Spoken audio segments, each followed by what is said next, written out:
ತಗೊಂಡೋಗಿ ಹೋಗ್ತಾನೆ ಕಪಿತಾನಿಯೋ ಪದವಿ ಪೂರ್ವ ಕಾಲೇಜಲ್ಲಿ. ವಾಪಸ್ ಬಂದು 7:15 ದೇವಸ್ಥಾನಕ್ಕೆ ಹೋಗಿ ಬರ್ತೀನಿ ಅಂತ ಹೋದ್ಮೇಲೆ ಮತ್ತೆ ಕಾಣೆ ಆಗ್ತಾನೆ. ಅದಾದ್ಮೇಲೆ ಪೊಲೀಸ್ ಅವ್ರ ಹತ್ರನೂ ಕೂಡ ನಾವು SP ಅವರಿಗೆ ರೆಗ್ಯುಲರ್ ಆಗಿ ಮಾತಾಡ್ತಾ ಇದ್ದೀವಿ. ಅವನ ಮೊಬೈಲ್ ಫೋನು ಮತ್ತೆ ಅವನ ಚಪ್ಪಲಿ ಅಲ್ಲಿ ಇದ್ರ ಹತ್ರ ಸಿಗುತ್ತೆ. ಒಂದು 200 ಮೀಟರ್ ದೂರದಲ್ಲಿ ನಮಗೆ ರೈಲ್ವೆ ಟ್ರ್ಯಾಕ್ ಹತ್ರ ಸಿಗುತ್ತೆ. ಬಟ್ ಯಾವುದೇ ಥರದ ಅಲ್ಲಿಂದ 2 ಕಿಲೋಮೀಟರ್ ಈ ಕಡೆ ಲೆಫ್ಟ್ ರೈಟು ಸೆಂಟರು ಎಲ್ಲ ಕಡೆ ನೋಡಿದ್ರೂ ಕೂಡ ಡ್ರೋನು ಕೂಡ ಯೂಸ್ ಮಾಡಿ ನೋಡಿದ್ದಾರೆ. ಯಾವುದೇ ಥರದ ಬಾಡಿ ಆಗಲಿ ಯಾವ ಥರದ್ದು ಸಿಕ್ಕಿಲ್ಲ. ಇಡೀ ರಾಜ್ಯದಲ್ಲೂ ಕೂಡ ಯಾವ್ದಾದ್ರು ಬಾಡಿ ಸಿಕ್ಕಿಲ್ಲ ಅದನ್ನು ಹೇಳ್ತಾ ಇದೀವಿ. ಆದರೆ ಗಾಬರಿ ಆಗೋದು ಬೇಡ. ಆದರೆ 7 ತಂಡವನ್ನ ಮಾಡಿದ್ದಾರೆ SP ಅವರ ಒಂದು ನೇತೃತ್ವದಲ್ಲಿ. ಸುಮಾರು 25ನೇ ತಾರೀಕು ಆಗಿರ್ತಕ್ಕಂಥ ಘಟನೆ ಮಾನ್ಯ ಅಧ್ಯಕ್ಷರೇ. ನಾನು SP ಅವ್ರಿಗೂ ಕೂಡ ಇವತ್ತು ಮಾತಾಡಿದೆ. ತಾವು ಕೂಡ ರೆಗ್ಯುಲರ್ ಆಗಿ ಟಚ್ ಅಲ್ಲಿ ಇದ್ದೀರಿ.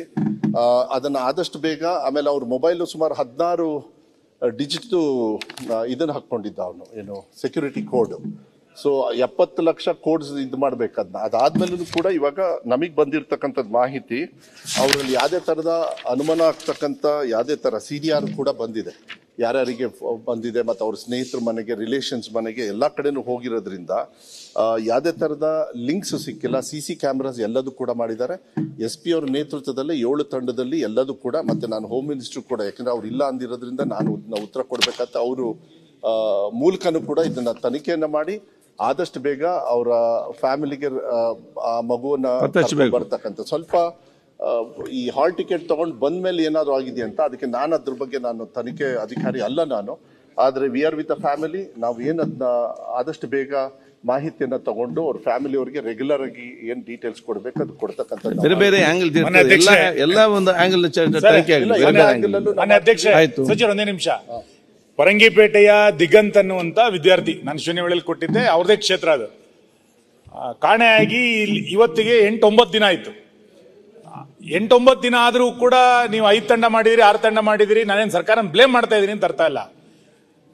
ಮನೆಯಿಂದ ಹೊರಗೋದಂತ ಒಬ್ಬ ವಿದ್ಯಾರ್ಥಿ ಇಲ್ಲಿ ತನಕ ಪತ್ತೆ ಆಗಿಲ್ಲ ಅಂತಂದ್ರೆ ಸಹಜವಾಗಿ ಆತಂಕ ಒಳಗಾಗಿದೆ. ಆತ ಭಜನಾ ಮಂಡಳಿಗಳಲ್ಲಿ ಆಕ್ಟಿವ್ ಇದ್ದ, ಬೇರೆ ಬೇರೆ ರೀತಿಯಾದ ಸಂಘ ಸಂಸ್ಥೆಯ ಚಟುವಟಿಕೆಯಲ್ಲಿ ಆಕ್ಟಿವ್ ಇದ್ದ, ಹಿಂಗೆಲ್ಲ ಆಗಿತ್ತು.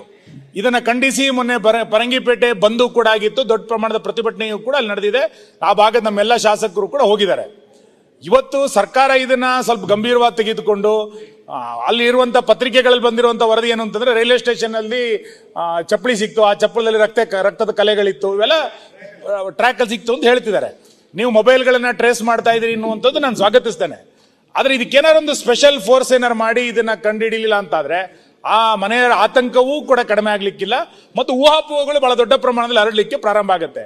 ಅದಕ್ಕೆ ಅವಕಾಶ ಕೊಡದಲೆ ದಯಮಾಡಿ ಆ ದಿಗಂತನನ್ನ ಪತ್ತೆ ಹಚ್ಚುವಂತ ರೀತಿಯಲ್ಲಿ ಸರ್ಕಾರ ತುರ್ತು ಅವಶ್ಯಕತೆ ಅಂತ ಅನ್ಕೊಂಡಿದ್ದನ್ನ ಗಮನಿಸಬೇಕು ಅಂತ ನಾನು ಆಗ್ರಹಿಸ್ತೇನೆ.